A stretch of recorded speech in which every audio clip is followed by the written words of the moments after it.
morning guys. Dito nga pala ako ngayon sa gilid ng dagat sa aming tinitirahan. May papakita lang ako yung windmill ko na maliit lang pero makakalibre ka ng ilaw. Dito siya. Yan.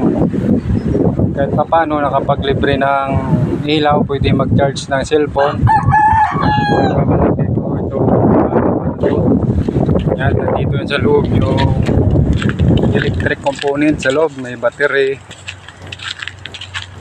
Yan, nandito yung aming tinitirhan.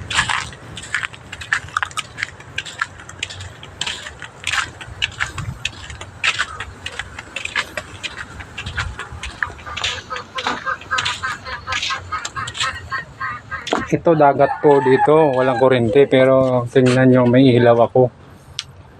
Araw, kahit araw may ilaw. Nandito yung mga electric component, yung mga ginagawa ko. Ito truck charger ginamit ko. Pwede ako mag-charge ng cellphone dito. Ito nag-charge ako kanina dito. Yan, habang nagko-consume, nagre-recharge naman galing doon sa motor. Kaya habang may hangin kuha ng kuryente. Yan, ito yung kalaman na pinagmamalaki ko. Kaya hindi ako nagtitigil dito, pinag-aaralan ko talaga. Ngayon ay nagawa ko na. Walang kinaiba to sa